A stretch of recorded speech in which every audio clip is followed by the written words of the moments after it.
Hi there, welcome to another episode on the Arduino series. One of the hot topics in the usage of the Arduino is the MIDI interface.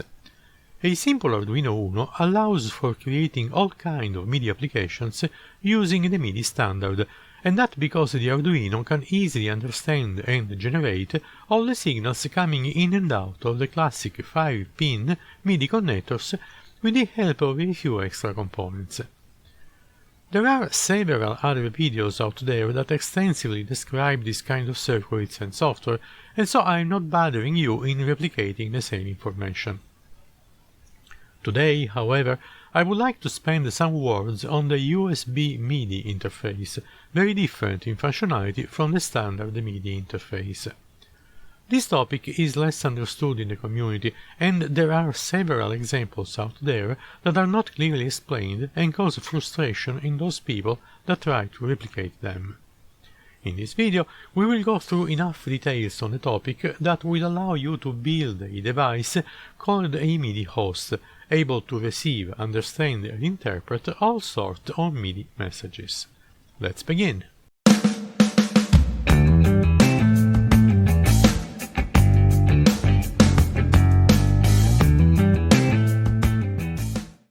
The first thing to understand is that not all Arduino boards are good for using the USB MIDI interface.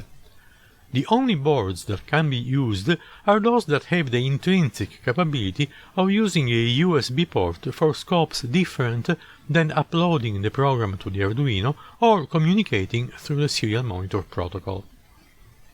And even then, such Arduino boards are good only to make MIDI devices that can send MIDI information, but cannot receive them. The only way for an Arduino to receive MIDI information is to be able to use a USB port in host mode. Let's be clear, there are plenty of microcontroller boards that can do that, the Teensy boards for example, but not the Arduino boards. For an Arduino to use a USB port in host mode, it is necessary to use some external device that fortunately is already available in the form of a shield, which is one of those boards that can be attached on top of the Arduino using all or part of its connectors. In this video we will center our attention on the Arduino boards and one particular shield that can be used to create a USB host port. In addition to that, we will explore a number of libraries already available to use the USB MIDI interface with the Arduino. Some of those libraries will be necessary for our own project. We are going to examine, very briefly, a total of 5 libraries, and I will tell you the story that made me end up using the Arduino Due for this project. Let's start with the first library I tried to use, MIDI USB. This is actually a great library to use when you want to build a MIDI controller with the Arduino.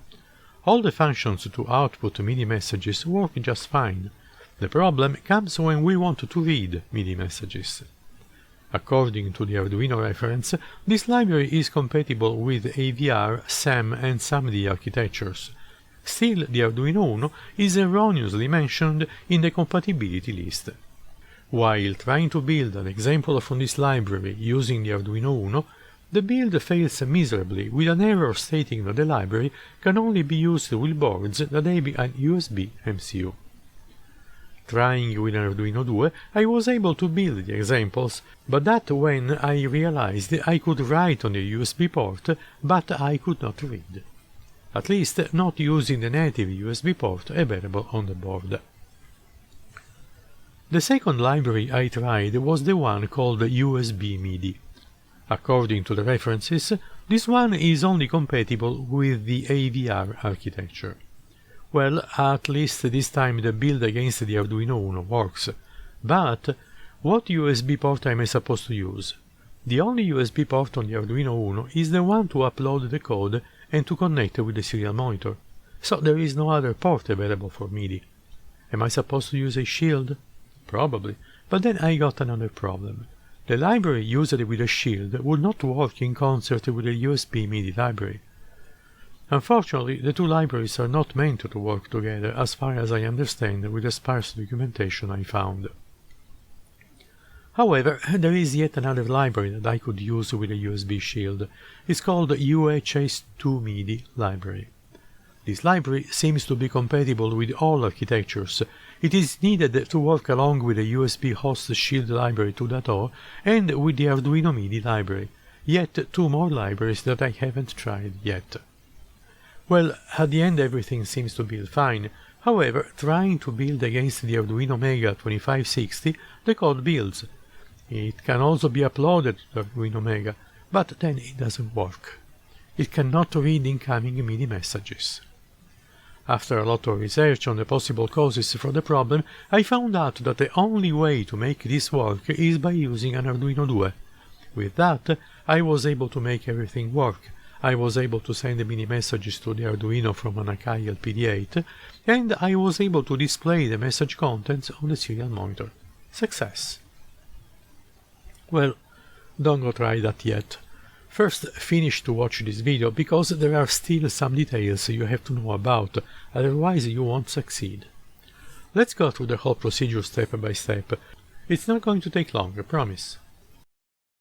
Let's start from the USB host shield, which is this small board. Here is the USB connector where we will attach the cable coming from our MIDI device. This square chip over here is the actual controller, and these other two chips are those that control all the other I/O functionalities. It is important to know that this is a very generic board that can be used not just for the Arduino, but for many other microcontrollers. Therefore, in order to make it work for a specific microcontroller, we need to do some hardware configuration on the board itself. The first thing we need to configure is the power available at the USB connector. This is defined in this area labeled as the V-bus power. There are two options, 3.3 volts and 5 volts. Depending on which of these two options we select, a different voltage will appear to the power pins of the USB connector. In our case, since we are going to deal with a standard USB connection, we will have to select the 5 volt option. To do that, we have to wire together these two little connectors labeled with 5 volts, which can be done by simply soldering them together. At the same time, we need to leave open the other two pins, those labeled with 3.3 volt. The second thing we need to configure is the voltage needed to power the shield itself. It is going to use both the 3.3 volts and the 5 volts available on the pins of the Arduino Due. Therefore, we will need to solder together the pins labeled with 3.3 volts, and we will also need to solder together the two pins labeled 5 volt. This way, the shield will be able to draw the power it needs from the Arduino Due itself. Once these 3 points are soldered, this is how the board will look like. Here is the connection for the 5 volt on the V-bus, and these are the two connections for the power supply. This hardware configuration needs to be done before using the board with the Arduino, otherwise it will not work. And I have seen a lot of people complaining that this board does not work and returning it to the seller, just because of this. The truth is that they surely did not configure the board properly. So these are the two boards we are going to use for this project, the Arduino Due and the USB host shield 2.0. To attach the shield to the Arduino, we will need to align the pins in such a way that the two SPI connectors match. All the other pins will fall into place correctly. Just make sure you don't bend any of those pins while you put the two boards together. And this is the way the two boards look like when connected together. Now, since we have not configured any other jumper on the shield, all these side connectors are not going to be used by the shield itself. As a result, we can still use the corresponding Arduino Due pins through the connector extensions on the shield. At this point, with the shield in place, we have 3 available USB connectors. This one is for programming the Arduino and for connecting with the serial monitor.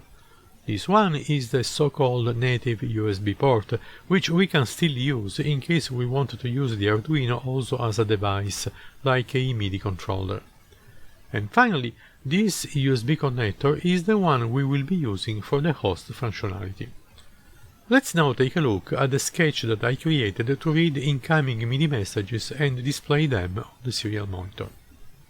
Before writing the code for our MIDI message reader, we need to install a total of 3 libraries in the Arduino IDE.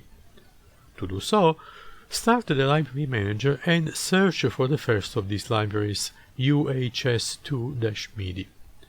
When the library is located, click on the Install button. At that point, a new window will open telling that this library depends on 2 others, the MIDI library and the USB host shield library 2.0. Click on the Install All button and let the IDE do the rest. Once the 2 libraries are installed, we can start writing our program. The program I wrote is not long, less than 60 lines of code. I now describe it to you, but instead of going in sequence, I will do it in such a way that it will make more sense to you. So please bear with me for just a couple of minutes. Let's start from the first 3 lines of code. The first line, #include UHS2-MIDI.h, tells the compiler to add all the 3 libraries we previously installed to our program. Next step, we create the USB object, which is basically the one that will handle directly the USB host shield. The good news is that we won't have to do much else for dealing with the shield. It is all done internally by the UHS2-MIDI library, the first we installed. That happens thanks to the next line of code that initializes the library and tells it the name of the USB object, so the library knows about it and can handle it. This line of code does internally one more thing. It initializes also the last library we installed, the MIDI library. Doing so, it will make available to us the name of the MIDI object, which is called MIDI in capital letters. Let me just go ahead now to show you the loop function. If you think it is going to be a complicated one, think again. It is very simple, just 2 lines of code. The first line, USB.task, runs the internal library engine that deals with the USB host shield. It is all done inside of it. We don't have to do anything else. The second line, MIDI.read, monitors the MIDI input on the USB host, waiting for incoming messages. And now there is the most interesting part. The MIDI read is actually an engine that, depending on the received message, makes a call to a specific user-defined function. So basically everything else we need to do is to write one function for each type of MIDI messages that we are interested in. All the other messages, those we don't care about, will be automatically discarded, since there is no user-defined function associated with them. Just to give you some nomenclature, the user-defined functions are normally called callback functions. The name derives from the fact that the library itself calls back one of these functions depending on the message they receive. So that's it, the program is already entirely written. The only thing that is left to do is to decide what MIDI messages we want to use and define a callback function for each of them. The name of the callback function needs also to be given to the HS2MIDI library, so it knows where to find it. All of this is very simple to do. We just need to look at the reference information of the UHS2MIDI library to learn the name of the messages and the functions to call to tell the library what are the callback functions. And of course, we need to write the callback functions. And since we are the ones who decided what these functions are supposed to do, the task is really simple. Let's take a look, and for that, let's go back to the beginning of the sketch. So, there are just 3 MIDI messages that I would like to process: the note on message, the note off message, and the control change message. For each of those, we need to write a callback function. The first callback is this one, which I named handle note off. This function does not return any information, so it is a void function. When the library calls this function, it will pass to it 3 parameters: the MIDI channel, the pitch of the note, and the velocity of the note, which translates into the volume of the note itself. think of the velocity information like the speed of your finger when you hit a key on a synth keyboard, for example. The greater the speed, the greater the force you use to hit the key, and so the greater will be the volume. Now at this stage, we just want to experiment with the reading of the MIDI messages. Therefore, in this callback function, we just want to print on the serial monitor the information we receive from the library, which again are the channel, the pitch and the velocity. So I just wrote a few lines of code to write nicely such data on the serial monitor. And that's it. Once I am done, there is nothing else to do in this function. Very simple, don't you think? The second callback is the one that handles the note on message, and so it reflects exactly what the previous function already did, just the name is different, handle note on. The third callback also receives only 3 pieces of data, so we write similar lines of code to display such information on the serial monitor. The name of this last function is handle control change, which reflects the name of the message we are processing. Note that we have total freedom in the assignment of the name of the callback functions. I have just chosen these names so that it is easier to remember what each function does. Finally, let's take a look at the setup function. Since we are using the serial monitor, we need to initialize it, like with any Arduino program. And in this case I have chosen a speed of 9600 baud. After that, there are 3 calls to the library functions that need to learn about the names of the callback functions. There is a specific function name for each callback, and note that these functions belong to the MIDI library, not the USH2 MIDI library. Last thing, we need to initialize the USB host library and the MIDI library. For the MIDI library, we simply do just this, a call to the function begin that is part of the MIDI library. To initialize the USB library instead, we need to do an extra step. The point of this step is to prevent the program from running if for some reason the USB shield is not working correctly. The correct procedure to do so is to call the init function for the USB library and test its return value. If the value is -1, it means that there is a hardware problem with the shield, and we prevent the program from continuing by simply forcing it in an infinite loop, which can be done with the statement while 1. In every other case, the USB shield is fine and we can move on, and so we write on the serial monitor that the initialization has been successfully completed. Then we wait a little bit to make sure that everything is ready at the hardware level, and then we pass the control to the loop function. All done. Time now to see how this code works. Here is the setup for our test. This one is the Arduino 2 with the USB host shield 2.0. I have connected a power supply to the Arduino since I'll have to power an external device, and here is the connection to the computer through the program port of the Arduino. And finally, I have also connected this LPD8 MIDI pad controller to the USB host port.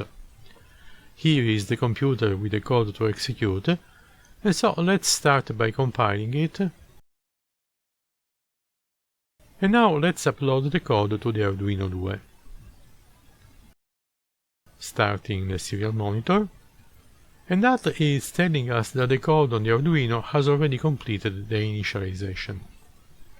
Now we can start using the LPD8 and see if the Arduino can read the messages. Let's start with a single hit of a pad and let's see what happens on the serial monitor. And we can see that we have received first a not on message on hexadecimal channel A, which corresponds to the decimal 10, which is the middle channel 11. The note is the hexadecimal 28 and the velocity is 65, also in hexadecimal. Then we have received the not off message on the same MIDI channel 11 and for the same note 28. This time, however, the velocity is 0 since we are terminating the note. Let's try again, but hitting harder the pad to see if the velocity changes. And let's also use a different pad.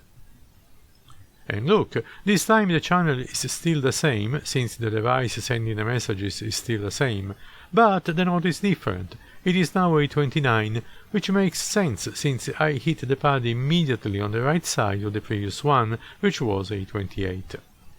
Also the speed is different, now it is a 7F, corresponding to the decimal 127, which is the maximum possible velocity.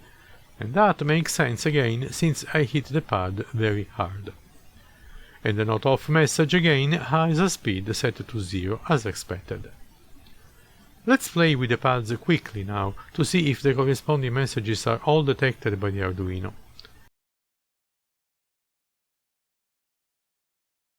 And they are, very good. And of course, now I can also exchange control change messages using the knobs available on the LPD8. Let's try with this one while looking at the screen at the same time. And here are the messages flowing fast on the serial monitor. This time the messages are for channel 1, which corresponds to MIDI channel 2. The control is number 46, and the last number is the current position of the knob. Let's try with another knob. And everything looks the same, besides the fact that the knob is different and so is the control number, which now is 47. So you see, while the first number identifies a specific channel, the same for all the controls, the second number identifies the specific knob of the controller. And you can see that if I play on different knobs, I obtain different control numbers, 46, 47, 48, and so forth. Good, the test was very successful, but let's now try with a different device, my Yamaha DGX 505. So, this is the keyboard we are going to use for our second test, and this is the cable that connects the USB MIDI connector of the keyboard to the USB host shield on the Arduino 2. The Arduino is connected through the program USB to the laptop, so we can keep an eye on the serial monitor. I'm going to reset the Arduino now through its reset button.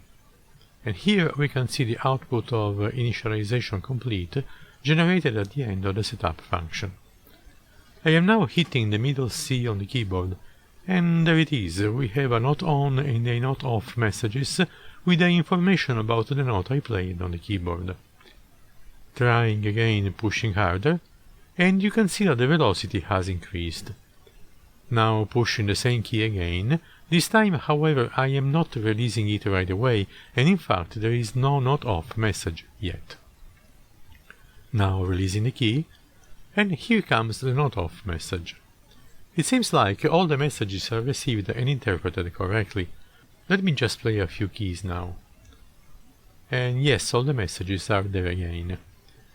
Now let's try two notes at the same time, and there are the messages in the correct sequence. Finally, let me try with a chord. Perfect! 3 note on messages followed by 3 note off. Couldn't be better. So, the usage of the Arduino 2 along with the USB host to the toe shield provided good results. These open new possibilities for using the Arduino in the context of a device that can be used to make music. I can think of a lot of different things to do with it. I can create MIDI devices that offer at the same time device and host properties, and I can think at endless possibility of using a variation of what we did today to interface any MIDI instrument to my homemade synthesizer. And what about you? Can you suggest any MIDI device that could be made with this technology? Maybe something that nobody thought about yet, and we could instead create and build together. Please let me know in the comments, and expect soon new videos on the topic. In the meantime, I'll see you soon in the next video, and as usual, happy experiments!